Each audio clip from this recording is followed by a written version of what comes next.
Hi అండి, నమస్తే. Welcome to our channel Sreeraj vlogs. ఈరోజు వీడియోలో ఒక ఇంపార్టెంట్ విషయం చెప్పబోతున్నానండి. అదే రాచగుంట శివాలయం. ఆ శివాలయం యొక్క విశిష్టత గురించి తెలుసుకుందాం. ఈ శ్రీ ఉమా రామలింగేశ్వర స్వామివారి దేవస్థానం అండి, నాచుకుంట గ్రామంలో వెలిసి ఉన్న శ్రీ ఉమా రామలింగేశ్వరుడు అండి. ఈయన పురాతన లింగం అంటండి.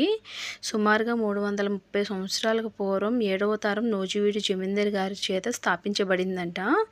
అప్పటి శిలాఫలకం స్వామి విగ్రహం పైన వెనుక భాగంలో ఉందని చెప్తున్నారండి. ఇక్కడ దీని గురించి నేను అన్నీ తెలుసుకుని మీకు చెప్తున్నానండి.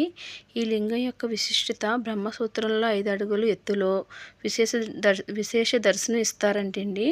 భక్తులకు 2.5 అడుగుల విగ్రహ రూపంలో ఉమా రామలింగేశ్వరుడు దర్శనము ఇస్తూ పూజలు అభిషేకాలు అందుకుంటూ ఉంటారంటండి. ఈ బ్రహ్మసూత్ర లింగం మొదటి భాగం లింగ రూపంగా, ద్వితీయ భాగం 8 కోణాలతో నారాయణ స్వరూపంగా, తృతీయ భాగం చతుర్ముఖంగా బ్రహ్మరూపంగా ఉంటారు. ఈ ఉమా రామలింగేశ్వర స్వామి ఆలయంలో ప్రదోషకాలం దర్శనం, ప్రదక్షిణ, అభిషేకం విశేషంగా జరుగుతూ ఉంటాయండి. అంతేనండి. ఇలా చాలా బాగా అయితే ఉందండి టెంపుల్.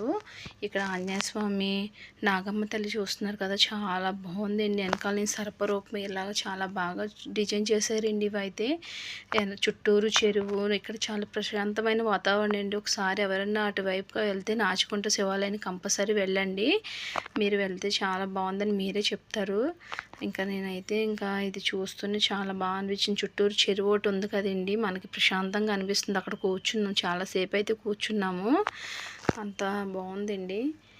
ఈ నాగమ్మ తల్లి అయితే చాలా బాగా నచ్చిందండి నాకు. అమ్మవారి విగ్రహం అయితే చాలా బాగుంది.